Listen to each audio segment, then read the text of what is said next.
Okay, hey, YouTubers, Facebookers, Instagrammers.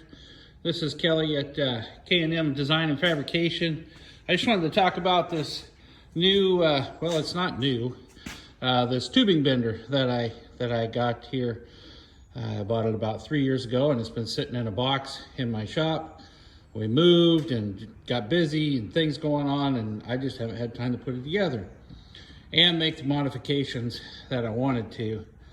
So I just wanted to show it to you and talk to you about that. I bought it because I wanted to, like here I bought the dies to bend square tubing, and I wanted to like make a rocker. I was going to make like a rocker bench to sit on the front porch combined with metal and wood. Thought that would be cool. Or if I was making a gate, like a curved top of a gate, you know, and then cutting panels with the CNC machine to put in the gate. Thought that would be cool. Have lots of ideas, and yeah, I got ideas, I got tools. I just don't have customers. Anyhow, this is it's a Harbor Freight tubing bender. Doesn't look like it anymore because I bought a kit from Swag Off-Road to make it better. So if you can go to their website, swagoffroad.com, and you can see all the cool stuff that they make and produce. They make a tubing bender themselves. It's a little bit better. It's theirs, but they came out with this kit for us poor people that have to buy the Harbor Freight one. And it just makes it way better. So what happens is these wings here, weld those on and move the rollers. You can move them out to here or even to here. Makes it a whole lot easier to bend. Gives you more versatility, and it just beefs it up and make it stronger. Also, originally it didn't have a hydraulic jack in it. So they sell these extensions here. And so you can put a hydraulic jack in there, and you can jack it a little bit on each turn. And so that's pretty awesome. It used to just have a big giant threaded deal in there, and you would, sorry about the light, you would just crank it down a little bit with a ratchet as you went back and forth. Now, one thing I can tell you for sure, another upgrade that I want to do is, so it has this wheel on here. And it is quite the workout. I thought, well, cool. I need a workout. I'm kind of chubby. I could work out. No, this is a workout. They sell an adapter to put a pipe threader on there, and even a foot pedal for forward and reverse. And that's definitely a modification that I'm going to do. You can see I welded this nut. I welded that nut on here. And I thought I'll use my impact, my air impact. Shoo, it wouldn't even move it. It just sat there. So it takes quite a bit to turn this wheel. And trust me, you'll be pretty wore out by the time you're done.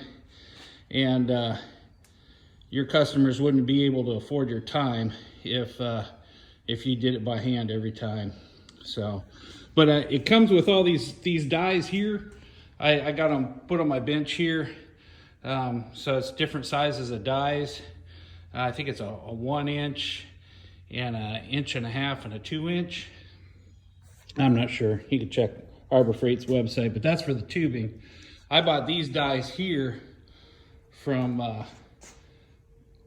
Swag Off-Road, and they sell all kinds of dies as well, for all kinds of stuff. But I've been seeing people use these, and I'm like, man, I want to get one of those. And then I had one, and excuse me, I'm gonna have to edit that out. I just burped. Anyhow, so I just wanted to show that to you. I thought it was really cool. I'll put some clips in there of me actually turning it, but you do not want to watch like how long it took me just to make this simple bend for the bottom of a rocker.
Okay, YouTubers, coming back at you. I just finished bending these two. As you can see, they should make some pretty good rocking chair rockers. Actually, it's going to be like a big bench, and but I got them pretty much the same. Pretty happy with how that turned out.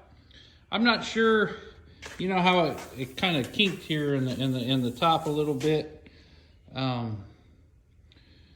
I think maybe if I moved this roller here to the further out position, it would have rolled a little better and probably not kinked as much. We will try that next time for sure, but I only had enough material to do these two, or else I'd try it. But yeah, that was definitely a workout.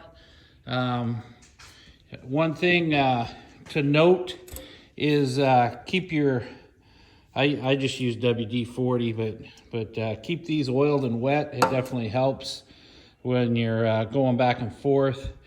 And I must have got a little piece of metal, a little metal burr in here or something. At one time I was going along and it just stopped. I couldn't get it to move one way or another, and I had to take it all apart. This got scored up and along the edge of my rail. I had to sand it all down and clean up that. So that's one thing to be careful. Another thing that I ended up doing when I put it back together is when it was going down, it would go kind of crooked. And as you can see, there's a little bit of slop in there. So I put a bushing in here when I put it back together, and a bushing over here to help keep it centered. And I think that helped. It definitely worked better. You know, like I said, it is Harbor Freight, and it's not the best in the world, but it did work. And we'll try some, we'll bend some tubing here soon, and I'll have a part 2 or 3, try to bend some tubing. Obviously, you're not going to make a roll bar or anything like that out of this with this thing, but I think you could do some thinner wall or smaller tubing and have some pretty decent luck. That's what I'm trying to say. Pretty decent luck with some smaller tubing. We'll give that a shot. Maybe make a luggage rack for the old Scout or something. That's it. Stay tuned. Post your comments. Like I said, you can get the upgrade for this bender from Swag Off Road, and there's a lot of people. If you search, I didn't do a video on welding it together because there's already so many people that already have videos on that, and they're better at videoing than I am. So, but yeah, please follow if you want to see more about this bender or other things going on at K&M in our shop. There's always something going on. And follow, like, dislike. Yeah, we don't really need dislikes. That's it. K&M Design and Fabrication out.